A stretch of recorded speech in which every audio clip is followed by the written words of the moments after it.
Hello, Facebook fans and YouTube fans of DX Engineering.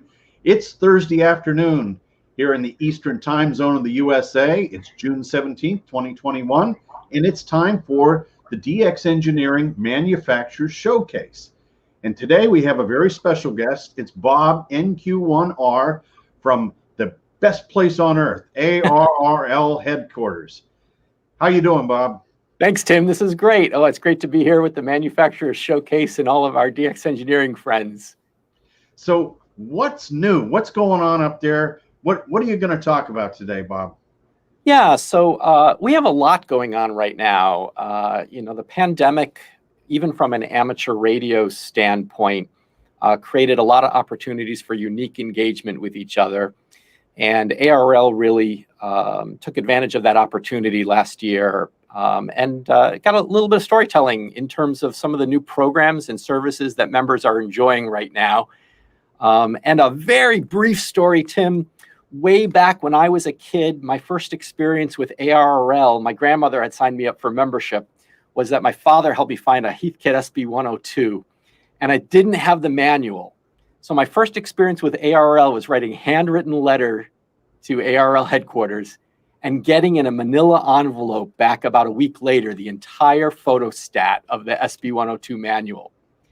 And so I've sort of lived my life here at ARRL the same way. I want everyone who has an experience with ARRL membership to have that sort of access and support and sort of we got your back mentality here that keeps us going and keeps amateur radio exciting and fun. Great. Well, that is a super story. Why don't you go ahead and bring up your slides and show us what's going on? Yeah, so let's share the screen here.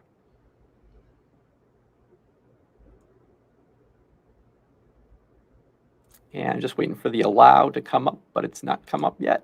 There we go. And there we go. Very good. Well, as I said, ARRL's got your back. Can you see that okay, Tim? Yeah, just go ahead and click on Great. Great. And and I have to say, are you seeing a full screen? No. Okay. You need to go up to, oh, geez. You need to share. Yep. And then share screen. Okay, and we've chosen the presentation. Allow. How's that? You see that okay? All right, excellent. So, my comfort place in talking about this sort of idea that ARRL's got your back is our 5 underpinnings: public service, advocacy, education, technology, and membership. And many people become amateur radio operators for a variety or a couple of these reasons. Maybe they want to be involved in public service or education or to learn things or explore the technology of radio communications, any number of those things. But ARRL's role is to 24/7, 365 days a year, worry about all of these different areas of amateur radio. And it starts with advocacy, some of the stuff that we do way behind the scenes with a lot of smart people. Maybe it's in Washington with our relationship with the FCC. Maybe it's internationally with the ITU and the International Amateur Radio Union, regulatory matters. Someone has to be worried about this incredible spectrum that we have all the time. But it's also about engaging members where they are and amateur radio operators where they are in their enjoyment of amateur radio, and then to meet the obligation that we hams have to our national calling, which is to provide that trained pool of resource of radio amateurs who are skilled in being able to provide communications when all else fails, to supply our development of new technologies in radio communications. We like it when students pursue careers in radio communications, so that's something we're always worried about. And helping radio amateurs explore radio communications wherever you are on the spectrum. Plenty of people come into amateur radio with no technical background and they need some help. So let me just touch on a couple programs. We're right on the cusp of June Field Day, June 26th and 27th, ARRL Field Day. Amateur radio's largest demonstration, Tim. And I know that you and a lot of DX Engineering folks are getting excited for Field Day. Absolutely, it's the best. Yeah, so we're really excited about another successful field day, and maybe with a lot more radio clubs who are able to pull off in-person organizing for field day this year at public locations in their town. I'm responsible for working with a lot of ARRL public information officers and public information coordinators all around the United States who are readying the local media to take notice of amateur radio at field day sites that are all across the country. So I equip them with some resources to be able to do that, or ARRL, I should say. Together, we're all equipping them with resources. But we want to tell the story about amateur radio all over the United States. There's already proclamations coming in from governors and senators and local legislation calling Field Day Weekend Amateur Radio Weekend or Amateur Radio Week. So that's exciting to see that happen all over the United States. And then right deep in the pandemic, in July last year, ARRL introduced a webinar series called the ARRL Learning Network. This is the precursor to a future new membership benefit that will include a hub of learning for ARRL members, where they can find out information about how to participate in public service and emergency communications, train on different projects, explore satellite communications, any number of different things. That hub is coming, but to sort of start that, last July, we introduced this new webinar series, and there's already about 35 programs, all pre-recorded after they're live presenting, available to members to access to. And we put some of those on the ARRL YouTube channel as well, especially when they're of best, when we believe it's in the best interest of the entire amateur radio community to have access to that. So you can check those out on our YouTube channel or visit the Learning Network landing page and find all those great webinars. And soon there'll be courses built around the Learning Center, and that's coming sometime in the middle of the summer. So we just introduced an end-fed half-wave antenna kit, and we've distributed around 750 already through a partnership with a ham radio operator in the Netherlands, and it's a pretty exciting project.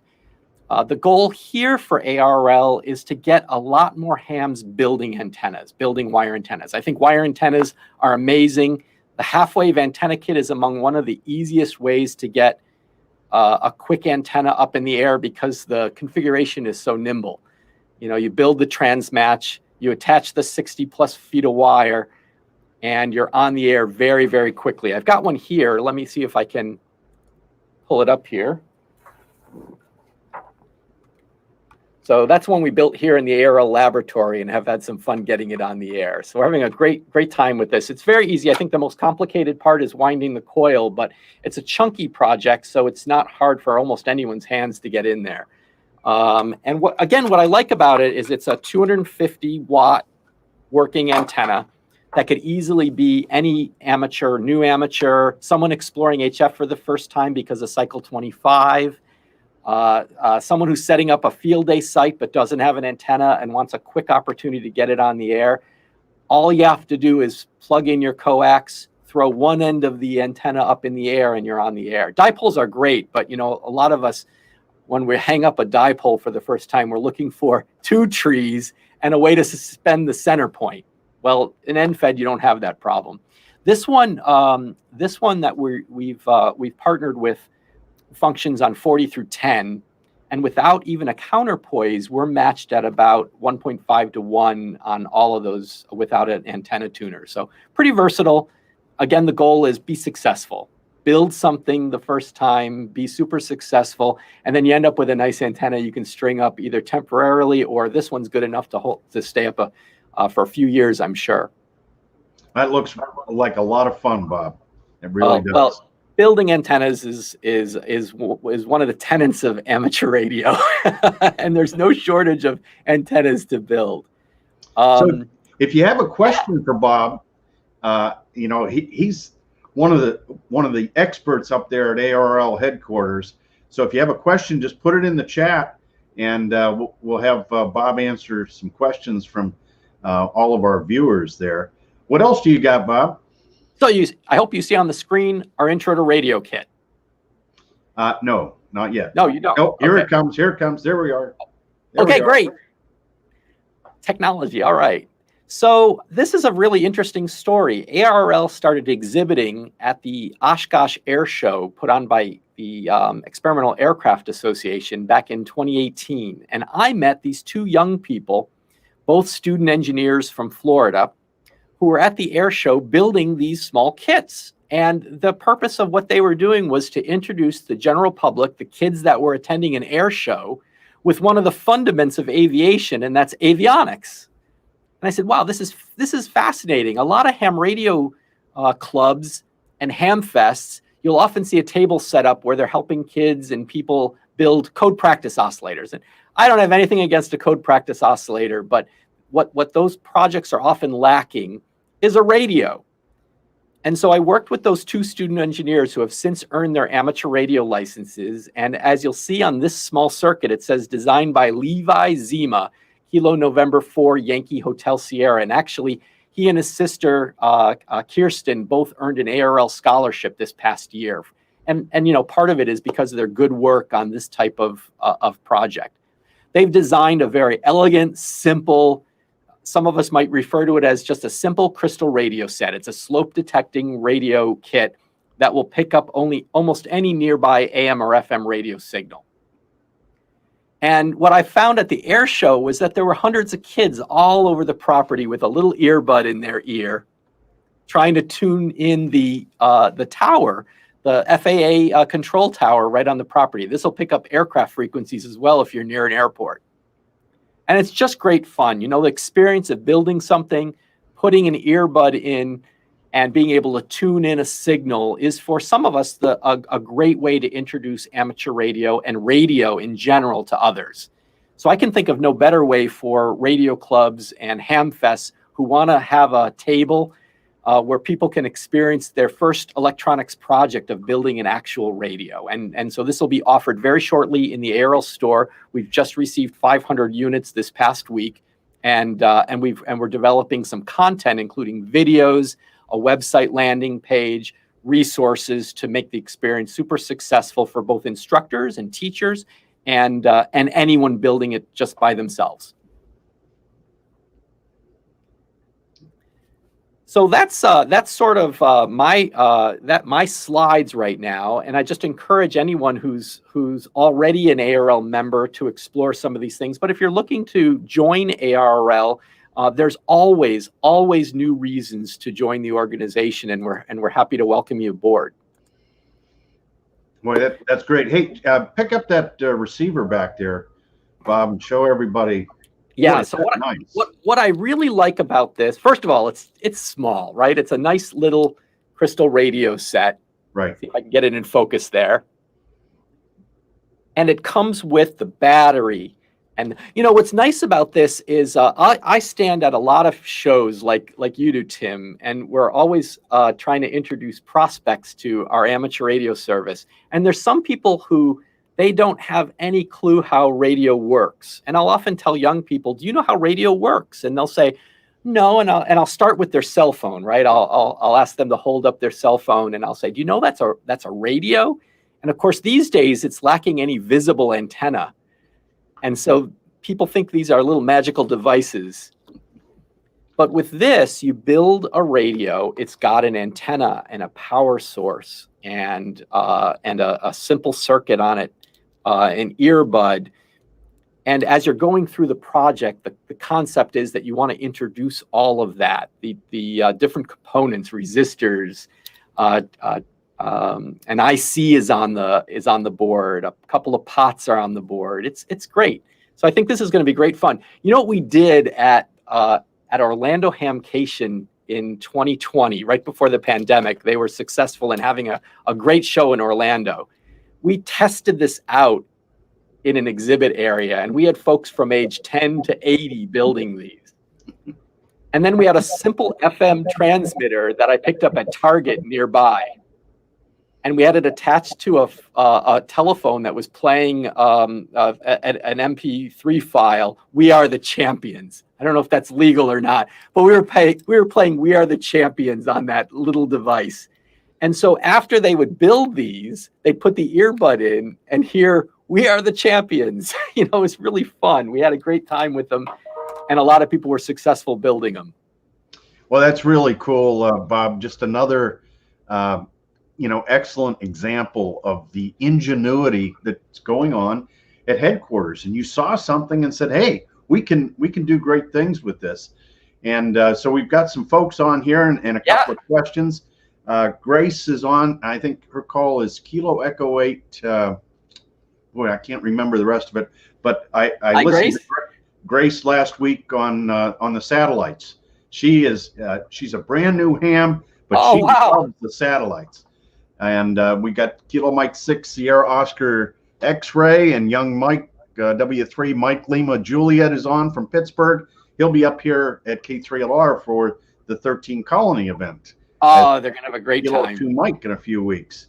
And our section emergency coordinator Bud is on, and nice to hear from you, Bud. And also Mark, November 8 Oscar Hotel Alpha and Whiskey 8 Victor India Papa, Kilo 8 Charlie Victor Mike, Kilo Delta 9 Sierra Hotel Alpha. From Alaska, it's Kilo Lima 4 Sierra X-Ray.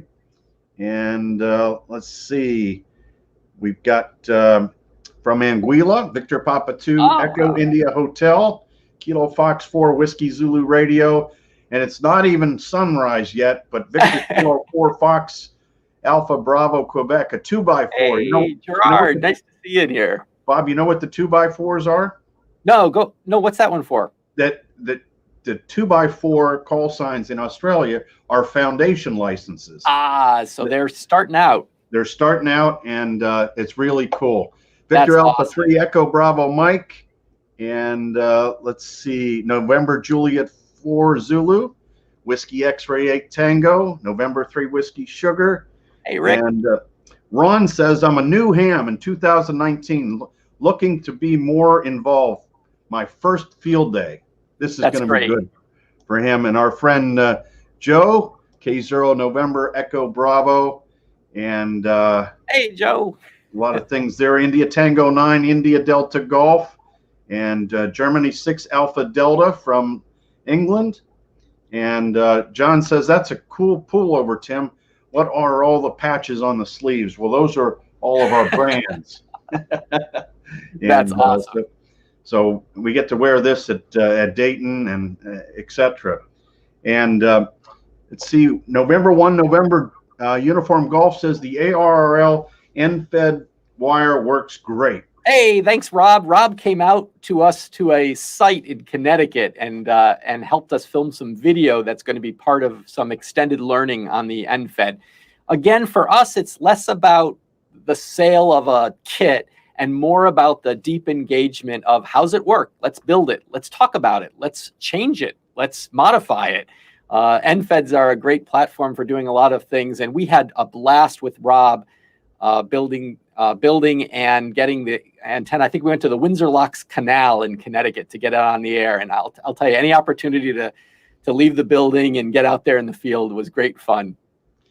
Victor Papa 2 Echo India Hotel says, hey, Bob, can the ARRL insurance policy be transferred to Anguilla? Yeah, I think that's a good question. I don't think it can, but that's certainly something I can do a little research and we can check. I think it's a domestic policy only, though.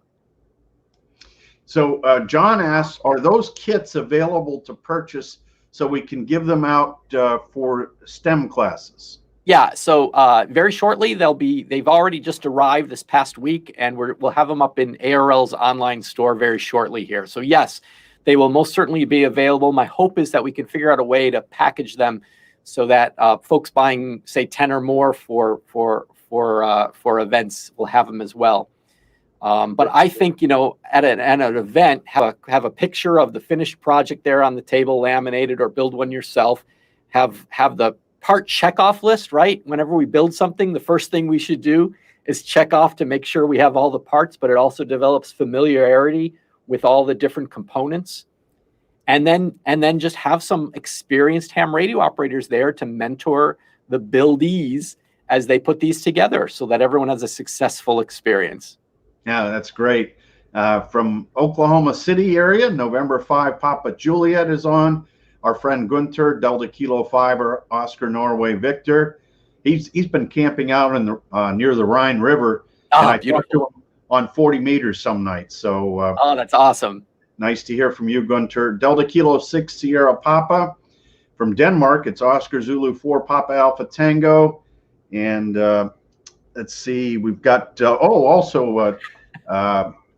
we have Kilo Fox 6 India, our friend John Stanford from Island Amplifier. Nice to see you, John. Lima Uniform 7 Echo Kilo Bravo from Argentina. And Whiskey 2 Papa Mike. And Dr. McGuire is on here, November 4 Hotel Yankee. Hello, Doctor. It's so nice to work so much DX today, too. This is great. And we got Lima Alpha 6 Victor Queen from Norway. Hi, Tim and Bob. Just renewing my ARRL membership for the umpteenth time. To all, do likewise. Thanks so much. It's nice to hear you in here. And let's see. We have Dr. Scott Wright, K0 Mike Delta. Bob, so many exciting things at headquarters. Thanks for all your hard work. And thanks, Scott, for I listen to Scott on the air a lot during amateur radio on-air events, and Scott is one of the has one of the most kindest demeanors on the air. He always works hard with the QRP stations to pull those calls out. And if you ever want to hear a patient, but also it's what we all should do on the air, a really good operator, Scott is tops. Yeah, he is. Thanks, Dr. Wright. Nice to hear you in here today. Kilo Bravo 1 Charlie Kilo Fox from Pittsburgh, Pennsylvania, and November Mike 2 Radio. Well, Bob, we could go on for hours, but you got a lot of work to do, and I've got work to do here. So I'm gonna turn you loose. Thanks so much for coming on today. Oh, thanks, Tim. It was a lot of fun. And for those of you who tune in on Fridays, make sure you tune in tomorrow. We've got a very special guest, and we're going to be talking more field day. Field day, field day, field day. And so we've got a great guest. That's 4 o'clock Eastern time. That's 20 Zulu tomorrow. So until then, 73 from the ARRL and DX Engineering. Thanks, Bob. 7-3. Thanks, Tim. 7-3.